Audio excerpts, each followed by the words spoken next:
Hi guys! Samahan nyo kami sa Good Pastry Cafe located in San Juan near Green Hills. Ang cute ng place nila. Nakakatuwa. At kasama ko ang aking friend si Tin. Yan. Pinagbuksan niya pa ako ng pinto. Thank you so much. Ang cute ng place, oh, diba?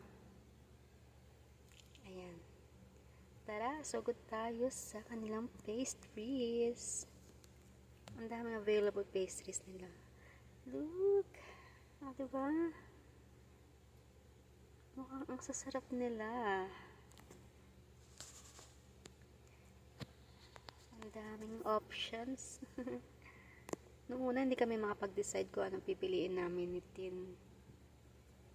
Ayan. Meron din silang available cakes.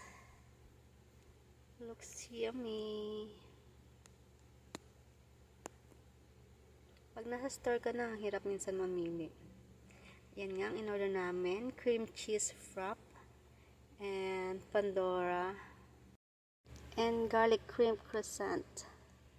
Which is napakasarap. Which is one of my favorite na. Ang sarap kaya. More din siya ng hot mocha. And tomato meatball pasta. With toasted bread. Which is masarap yung toasted bread din nila.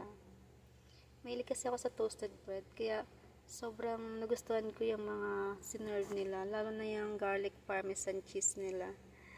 Croissant. At umorder ako ng Hawaiian buttered shrimp na. Medyo salty pero all in all masarap naman. Kaya kung ako sa inyo, sugod na rin kayo sa Good Pastry Cafe. Hindi kayo magsisisi. Thank you so much guys. Bye-bye!